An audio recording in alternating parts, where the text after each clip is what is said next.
सदा सत्स्वरूपं चिदानन्दकन्दं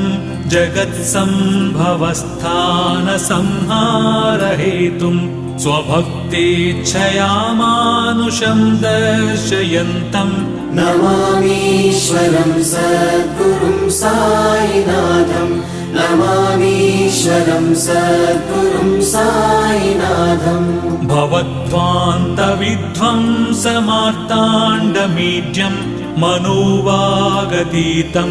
मुनिर्ध्यानगम्यं जगद्व्यापकं निर्मलं निर्गुणं त्वां नमामीश्वरं सद्गुरुं साईनाथं नमामीश्वरं सद्गुरुं साईनाथम् भवाम्बोधिमग्नार्दितानां जनानां स्वपादाश्रितानां